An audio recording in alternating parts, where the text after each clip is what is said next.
Cabinet मंत्री धर्मपाल सिंह का मदरसों को लेकर बड़ा बयान सामने आया है। उत्तर प्रदेश में 8,500 मदरसे गैर मान्यता प्राप्त मिले हैं। दारुल उलूम मदरसा अगर मान्यता नहीं लेता है तो कड़ी कार्रवाई की जाएगी।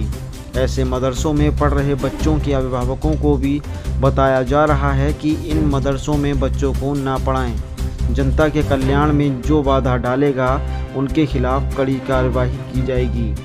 ऐसे मदरसे सामने आए हैं जो गैर मान्यता प्राप्त हैं और एमए तक की पढ़ाई करवा रहे हैं। नेपाल बॉर्डर पर जो मदरसे मिले हैं उनके बारे में जानकारी मिली है कि वो ज़कात और चंदे से चल रहे हैं। यूपी में मदरसों का सर्वे पूरा हो चुका है। ऐसे में कैबिनेट मंत्री धर्मपाल सिंह हमारे साथ में बात करने के लिए मौजूद है। मंत्री जी, सर्वे पूरा हो चुका है। सर्वे के बारे में ये बताया गया था कि सर्वे इसलिए कराया जा रहा है ताकि जो गैर मान्यता प्राप्त मदरसे मिलेंगे उन बच्चों को भी सही शिक्षा मिल सके। देखिए, सर्वे को हमने कैटेगराइज श्रेणीबद्ध कराया है। मतलब 1 से लेकर 100 तक, 100 से लेकर 500 तक और ऊपर तक ऐसे मदरसे कितने हैं जो चल रहे हैं और उनमें मान्यता के लिए आवेदन किया है या नहीं किया है।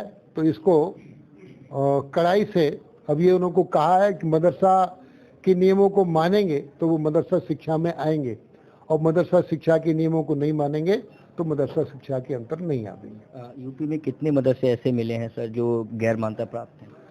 8,500 मदरसे ऐसे हैं जिनको मान्यता नहीं है, उनका रजिस्ट्रेशन भी नहीं है। बड़ी बात यह है कि जो दारुल उलूम है वहाँ से ये कहा गया है कि वो मान्यता नहीं लेंगे। ऐसे में सरकार को खुली चुनौती दे रहे हैं। देखिए, सरकार किसी के दबाव में काम नहीं करती है और सरकार को कोई चुनौती देने की हिम्मत भी ना करे। सरकार होती है कि सरकार चुनी हुई सरकार कल्याणकारी सरकार होती। कल्याणकारी सरकार का अर्थ होता है कल्याण करना जनता का, और जनता के कल्याण करने में जो बाधा डालेगा उसको किसी हाल में बख्शा नहीं जाएगा। आपने बताया था ऐसे मदरसे भी हैं जो एमए तक की शिक्षा दे रहे हैं, मान्यता नहीं की। हाँ, कुछ ऐसे मदरसे हैं संज्ञान में आए हैं और यदि वो ठीक से नहीं होंगे तो फिर चिंता सरकार करेगी उनके साथ क्या किया जाए। मतलब बच्चों के भविष्य के साथ खुलेआम खिलवाड़ हो रहा है। क्लास 1 से लेकर एमए तक आप बता रहे हैं और उस डिग्री की उसकी कहीं कोई वैल्यू भी नहीं है। हाँ, ऐसे मदरसा संज्ञान में आए हैं, उन पर भी हम कार्रवाई करेंगे। यदि वो नहीं संभलेंगे तो कड़ी कार्रवाई होगी। नेपाल बॉर्डर पे भी तमाम ऐसे मदरसे मिले हैं जो चलाए जा रहे हैं, गैर मान्यता प्राप्त हैं। देखिए, जो मदरसे मिले हैं उनका फंडिंग की व्यवस्था में वो ज़कात और चंदा आया है कि हमें ज़कात से मिलता है पैसा या चंदे से मिलता है।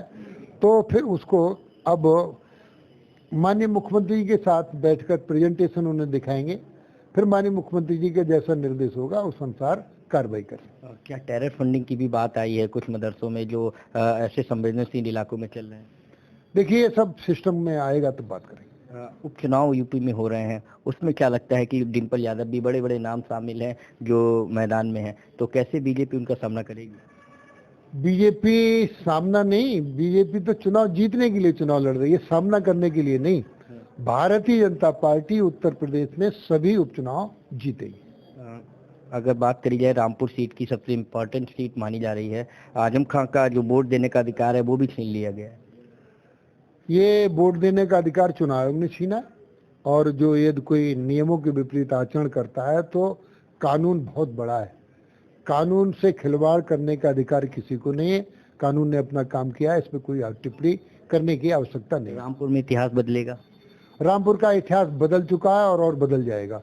लोकसभा की सीट भारतीय जनता पार्टी जीती और ये छोटा चुनाव विधानसभा का, ये भी भारतीय जनता पार्टी का प्रत्याशी आकाश सक्सेना ही जीतेंगे। सतीश चंद्र मिश्रा स्टार प्रचारकों की लिस्ट से गायब हैं बसपा की। क्या लगता है उनके कांग्रेस में जाने के भी कयास लगाए जा रहे हैं? कयास लगाया जा रहा है, हो सकता है घूम घाम के भारतीय जनता पार्टी में आ जाए। तो आप न्योता दे रहे हैं सतीश चंद्र मिश्रा जी को? भारतीय जनता पार्टी समुद्र है, कोई भी आके मिल जाए तो समुद्र का जल कहलाएगा। आ जाएंगे तो अच्छा है। तो देखा आपने, यूपी के कैबिनेट मंत्री का कहना है कि जो मदरसे गैर मान्यता प्राप्त हैं उनके खिलाफ कार्रवाई की जाएगी।